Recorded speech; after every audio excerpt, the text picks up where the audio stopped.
Allah tidak pernah tinggalkan Anda. Mungkin ini ujian untuk membuat Anda lebih hebat lagi di masa depan. Kalau Anda tidak tahan bantingan yang sekarang, bagaimana Anda bisa mengatasi pelintiran yang akan datang? Semua keadaan jiwa kita, hati kita, perasaan-perasaan kita sudah lebih dulu bahkan pernah dirasakan oleh Nabi Muhammad SAW. Kalau Anda pernah gelisah, Nabi dulu pernah gelisah. Kalau Anda bahagia, Nabi juga pernah bahagia. Kalau Anda merasakan kekhawatiran, Nabi dulu pernah khawatir. Dan miniatur kehidupan kita sudah dicontohkan dalam perjalanan kehidupan Nabi Muhammad SAW agar kita bisa belajar mengatasi problematika kehidupan. Allahu Akbar, kalau beliau tidak diutus oleh Allah, kita tidak tahu bagaimana cara menyelesaikan pemetaan kehidupan kita hingga dengan saat ini. Bahkan satu ketika, pernah beliau kemudian dalam masa yang telah panjang berdakwah, qadarullah kemudian ada wahyu yang jeda datangnya tidak seperti biasanya. Biasanya datangnya cepat, berganti hari turun wahyu, ganti pekan turun wahyu. Ini beberapa masa wahyu belum turun. Ada hikmah di balik itu. Teman-teman sekalian, tiba-tiba beliau naik ke atas bukit, wahyu belum turun juga. Pulang ke rumah, belum turun juga. Sampai keadaan itu terlihat oleh kalangan kafir Quraisy dan mereka berkata, lihatlah Muhammad sudah gila. Dituduh gila. Jadi kalau Anda cuma dituduh dengan hal-hal yang ringan, dituduh soleh, kan? Dituduh kemudian orang yang berubah, dituduh semakin beriman dan sebagainya, barangkali itu lebih baik. Nabi dituduh gila, Anda bayangkan. Tuh Muhammad sudah gila. Muhammad sudah ditinggalkan oleh Tuhannya. Muhammad sudah kehilangan pegangannya. Muhammad sudah tidak punya orientasi. Orangnya sudah nggak jelas, bolak-balik tidak karuan. Naik ke atas bukit seakan-akan orang yang frustasi dan seterusnya. Tapi tahukah Anda apa yang terjadi? Setelah berbagai cacian, makian, tuduhan macam-macam diterima oleh Nabi SAW, lantas tibalah masanya Allah menurunkan satu surah, bahkan disandingkan dengan surah yang lainnya, bersandinglah dua surah ini secara bersamaan turun. Surah ke-93 dan surah ke-94-nya terkait berkelindan, memberikan satu harapan yang sangat panjang. Kata Allah, "Wadduha wal laili idza saja." Ma wadda'aka rabbuka wa ma qala walal akhiratu khairul laka minal ula walasawfa yu'tika rabbuka fatarda alam yajidka yatiman fa'awa wa wajadaka dhallan fahada wa wajadaka 'ailan fa'aghna fa ammal yatima fala taqhar wa ammas sa'ila fala tanhar wa amma bi ni'mati rabbika fahaddits. Ya Muhammad, saya bersumpah dengan waktu duha. Kalau kita baca dengan ilmu balaghahnya, itu bukan sekedar sumpah mengilustrasikan waktu duha. Karena di ilmu balaghah itu nanti ada 3 turunan ilmu. Ada disebut ilmu ma'ani, ilmu mencari kata-kata sehingga ungkapannya sesuai untuk disampaikan. Mana kata-kata yang tepat untuk disampaikan dalam konteks yang ingin dibicarakan. Itu ma'ani namanya. Kemudian setelahnya ada ilmu bayan, bagaimana mengemas kosakata yang bagus ini sehingga bisa disampaikan dengan jelas, orang tidak bingung menerimanya, paham maksudnya. Kemudian setelah itu kadang-kadang jelas kalimatnya, tapi kedengarannya tidak indah. Woi, rapatkan, woi, apa belum paham juga? Rapatkan saf. Nah, memang jelas, tapi nggak ngenakin. Maka bagaimana caranya disampaikan dengan jelas, tapi hati kita terasa nyaman, memuji. Terasanya nyaman diserahkan kepada Allah, tapi ada kebahagiaan, disampaikan tidak terasa tergurui, diperintahkan serasanya diberikan jalan untuk mendapatkan kebaikan. Maka yang ketiga disebut dengan ilmu badi' namanya. Ilmu menghiasi kalimat yang disampaikan sehingga terasa dengan nikmat. Turunannya nanti ada majaz namanya. Mengambil sebuah kalimatnya untuk diposisikan pada kalimat yang nyaman disebut dengan kinayah turunannya.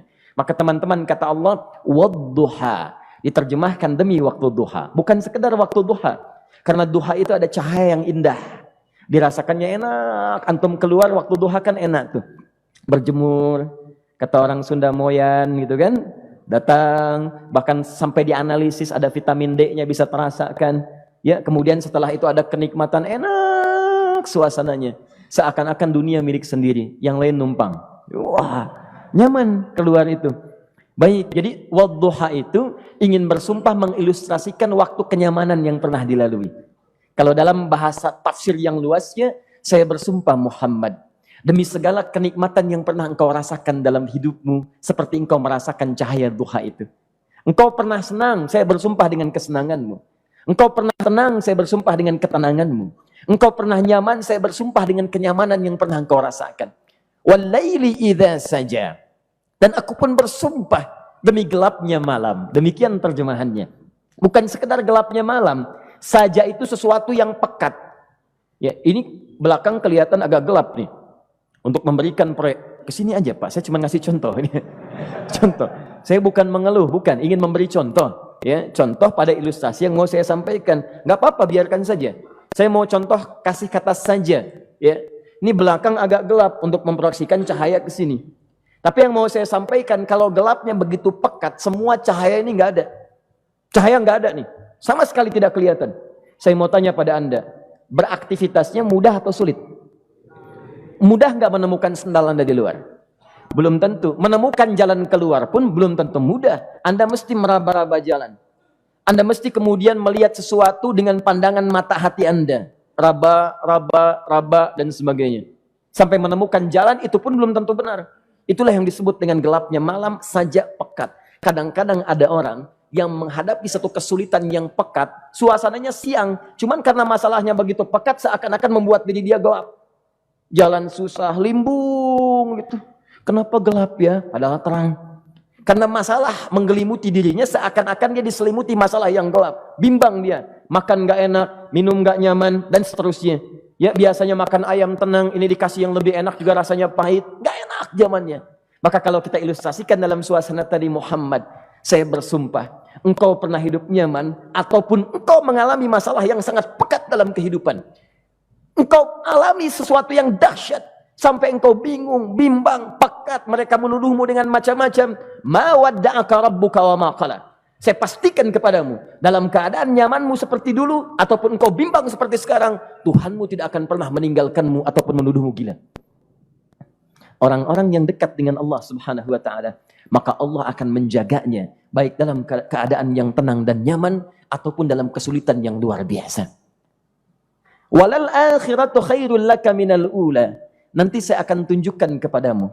Jika kamu telah tabah dan sabar menerima cacian mereka, menerima tuduhan mereka, nggak apa-apa, ini kan muqaddimah. Masa kamu masih panjang.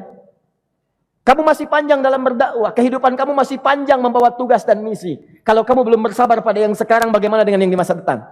Tapi saya pastikan kepadamu, jangankan yang seperti ini, masalah pekat yang paling hebat pun kamu akan hadapi, yang membuat kamu sedemikian sulit lebih daripada ini, yakinkan pada jiwamu, aku tidak akan pernah meninggalkanmu.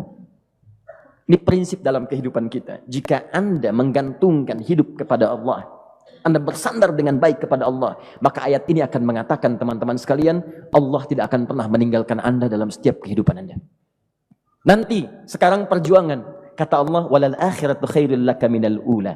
Nanti saat kamu tiba di akhirat, saya akan tunjukkan kepadamu ada yang lebih hebat yang tidak pernah engkau rasakan sebelumnya saat di bumi. Tidak akan ada lagi kesulitan yang kamu hadapi. Tidak akan ada lagi cacian yang kamu kemudian hadapi. Tidak ada lagi kemudian tuduhan yang kemudian kamu rasakan. Aku akan berikan apapun yang kamu inginkan sampai kamu puas. Wala sawfa yu'tika rabbuka fatarda. Nanti kamu pengen apapun, aku berikan. Kalau saufa masih ada jeda, ya. Kalau bahasanya wa yu'tika mungkin seketika. Tapi ketika mengatakan saufa, artinya bukan saat ini Muhammad. Sekarang pun aku berikan, tapi nanti yang di akhirat aku berikan sampai kamu merasa puas. Ayo minta apa saja. Hadir, hadir, hadir, hadir. Tapi yang paling indah, kalau kamu tidak percaya, alam yajidka yatiman fa'awa. Cobalah ingat, kalau sekarang sedang susah, coba ingat dulu. Bukankah saat kamu yatim, aku yang merawat sampai kamu tidak merasakan kegelisahan itu?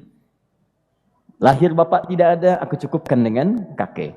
Kakek meninggal, aku hadirkan ibu dan paman hadir di sekitaranmu. Ibu meninggal, ada kakek. Kakek meninggal, ada paman. Dan Khadijah hadir di sekitaranmu. Bukankah aku rawat pada saat itu? Wajadaka dhallan fahada. Kamu sedang bingung, sedang susah. Bukankah sering aku berikan petunjuk kepadamu? Wajadaka ailan fa'aghna. Kamu merasakan kesulitan, lahir dalam keadaan yatim, tidak ada pendukung, maka aku jadikan kaya. Bukankah saat kamu menikah dengan Khadijah, aku tambahkan lagi pendukung untuk misi dakwahmu? Ini pesan dalam Al-Quran. Kalau Anda sedang merasa susah, kalau ingin menenangkan diri, ingat-ingat yang baik-baik yang dulu. Kalau Anda sedang jatuh dalam bisnis, ingat-ingat saat Anda meningkat dalam bisnis Anda. Allah tidak pernah tinggalkan Anda. Mungkin ini ujian untuk membuat Anda lebih hebat lagi di masa depan. Kalau Anda tidak tahan bantingan yang sekarang, bagaimana Anda bisa mengatasi pelintiran yang akan datang? Karena dalam kehidupan bukan cuma dibanting. Anda mungkin mengalami penyingkiran, penyungkuran, lipatan, guntingan, bantingan, macam-macam. Jadi kalau satu gaya belum bisa Anda atasi, bagaimana Anda bisa berharap mendapatkan turunan yang lainnya? Selalu ingat bahwa jika hidup Anda ingin tampil gaya, Anda harus merasakan tekanan dalam kehidupan. Karena F selalu berbanding lurus dengan P, hukum Pascalnya. Gaya berbanding lurus dengan tekanan. Orang yang ingin tampil gaya dalam kehidupan, maka dia mesti siap menghadapi tantangan-tantangan hidup yang diatasi. Turun ayat. Sampai ujungnya. Jadi kalau kamu sudah begini lagi, jangan pernah kamu membentak orang lain. Jangan pernah merendahkan orang lain. Karena Allah pun menjaga setiap hamba sepanjang ia mendekat kepadamu. Setelah itulah turun kemudian surah Al-Insyirah. Alam nashrah lakas sadra. Antum kenal Nabi Musa? Baik. Tapi agak lumayan lah. Tadi saya di Soreang kenal Fir'aun. Di sini Musa. Baik, alhamdulillah. Perhatikan ya, dahsyatnya pemberian Allah kepada Nabi Muhammad SAW. Nabi Musa alaihi salam, dan sering kali kita bacakan untuk memohon kepada Allah. Rabbi syrahli sadri. Perhatikan baik-baik. Ini keunggulan Nabi Muhammad SAW dibanding Nabi Musa alaihissalam. Dua-duanya Nabi, Rasul, tapi masing-masing punya keistimewaan. Musa, Nabi, berdakwah, memohon kepada Allah kelapangan hati. Rabbi syrahli sadri. Ya Allah, tolong lapangkan hatiku nih.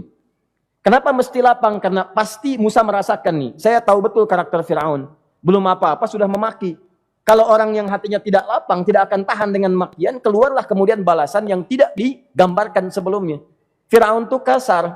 Kasarnya bukan sekedar kasar, bahkan saking kasarnya bisa berujung pada eksekusi kematian. Saya contohkan tadi di sore yang ini, saya nggak suka dengan rambutnya nih, kata Fir'aun. Bukan nyuruh nyukur mas, tolong pisahkan kepala dari badannya. Gitu gayanya tuh, Fir'aun. Ya. Bukan nggak ngenakin, susah dengan Fir'aun itu. Jadi kalau belum apa-apa datang Musa ke situ, hatinya tidak seluas samudra, hatinya tidak lapang, cuman seluas gelas, tidak akan sabar menerima cacian Fir'aun. Begitu datang dicaci, dasar anak gak tahu diri, gak tahu malu, sudah saya rawat begini. Ya Allah, saya bosan dengarnya, matiin aja sekarang. Musa Nabi berdoa dikabulkan. Cuman kalau Fir'aun kemudian ajalnya misal wafat pada saat itu, tidak akan jadi contoh kepada kita untuk kekinian. Bagaimana orang yang bebal untuk bertobat kepada Allah Subhanahu wa Ta'ala. Bagaimana penyimpangan dalam kedudukan. Bagaimana dia kemudian akrab dengan pengusaha yang gelap. Di pengusaha gelap berpartner dengan penguasa zalim. Sudah ada dari dulu. Pengusahanya disebut dengan Qarun. Kemudian mohon maaf, ya, yang pemimpinnya disebut dengan Fir'aun. Tokoh intelektualnya disebut dengan Haman. Makanya cerita ini komplit di Quran. Sudah ada. Di setiap persoalan dalam kehidupan masyarakat disebabkan tiga hal yang berkolaborasi. Kalau bukan penguasa zalim, berpartner dengan pengusaha gelap, ditopang oleh intelektual yang sembrono. Itu persoalan. Jadi kalau ada sekarang intelektual menyalahgunakan kepintarannya, dia terlambat, sudah ada Haman dulu. Dan gak usah bersaing, dia bisa bikin piramida, Anda belum tentu bisa membuatnya. Kalah Anda, masih kalah hebat. Ya, jadi kalau dititipkan sesuatu, jangan disimpangkan. Yang ingin saya sampaikan, Musa mengatakan, Rabbi syrahli sadri. Nabi berangkat berdoa dikabulkan oleh Allah. Nabi Muhammad belum minta turun ayat. Alam nashrah laka sadrak. Yang ini minta Rabbi syrahli sadri. Nabi Muhammad alam nashrah laka sadrak. Muhammad mulai dari peristiwa sehingga engkau akan lebih sabar lagi menerima tantangan-tantangan dakwah. Mulai sejak itu jangankan dimaki, dilempar batu di Taif. Dari Mekah pergi ke Taif dengan Zaid kemudian. Sampai di Taif mendapatkan sesuatu yang tidak dibayangkan sebelumnya. Kalau cuma dihentikan saat mengajar, wajar. Ini dilempari batu. Anda bayangkan? Bisa kebayang nggak? Lempari batu tuh.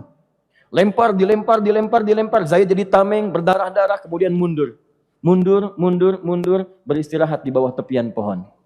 Begitu beristirahat, datang malaikat penjaga dua gunung. Turun malaikat dengan kesal mengatakan, Ya Rasulullah, mud yadaika ilas sama. Ya Rasulullah, angkat tanganmu ke langit. Minta kepada Allah, aku angkat dua bukit di Taif, aku himpit keduanya mereka. Aku himpit penduduk Taif dengan dua bukit itu. Apa jawab Nabi? Karena sudah mendapatkan kelapangan, ketenangan, belajar dari peristiwa-peristiwa tadi, indah jawabannya. Lah, katanya, tolong jangan lakukan. Innahum qaumun la ya'lamun. Mereka belum paham saja. Mereka belum mengerti. Tolong jangan lakukan. Aku bermohon kepada Allah. Boleh jadi nanti di masa depan akan ada hamba-hamba terbaik yang lahir dari bumi Taif ini. Kemudian beliau berkata, Rabbi, ina man takilluni. A ila qaribin yu'limuni am ila ba'idin yu'dhini fa ana radin ma lam taghdab ilayya. Ya Allah, kemana lagi engkau akan utus aku untuk berdakwah setelah peristiwa ini? Apakah tempatnya lebih dekat aku jangkau sekarang, tapi di situ aku akan disakiti lagi? Ataukah jaraknya masih jauh, tapi di tempat itu aku akan dizalimi lagi? Aku ridha ya Allah dengan itu semua, asalkan engkau tidak marah kepadaku. Asalkan engkau tidak marah kepadaku. La haula wala quwata illa billahil aliyil azim. Begitu kelapangan itu muncul, ridha dengan ketetapan dan siap, tabah, kuat, hadir dalam jiwanya. Tiba-tiba turun undangan, tunaikan Isra dan Mi'raj. Diangkat statusnya, naik mendekat kepada Allah Subhanahu wa taala. Dihilangkan bebannya, wa wada'na anka wizrak alladzi anqadha dhahrak. Itu hikmah, teman-teman. Barangkali kalau antum saat ini datang ke masjid ini untuk kajian, sedang bawa beban, ada kesulitan, penuh dengan macam-macam, barangkali dibacakan surat Ad-Duha tadi untuk memberikan harapan kepada Anda. Ini bukan PHP, karena ini bukan masalah urusan manusia. Ini adalah janji yang tidak akan pernah diingkari. Innallaha la yukhliful mi'ad. Kata Allah, Anda punya masalah, ingat suasana tenang pada masa lalu. Bukankah saya memberikan ketenangan kepadamu? Mendekat kepada saya, Anda bersabar.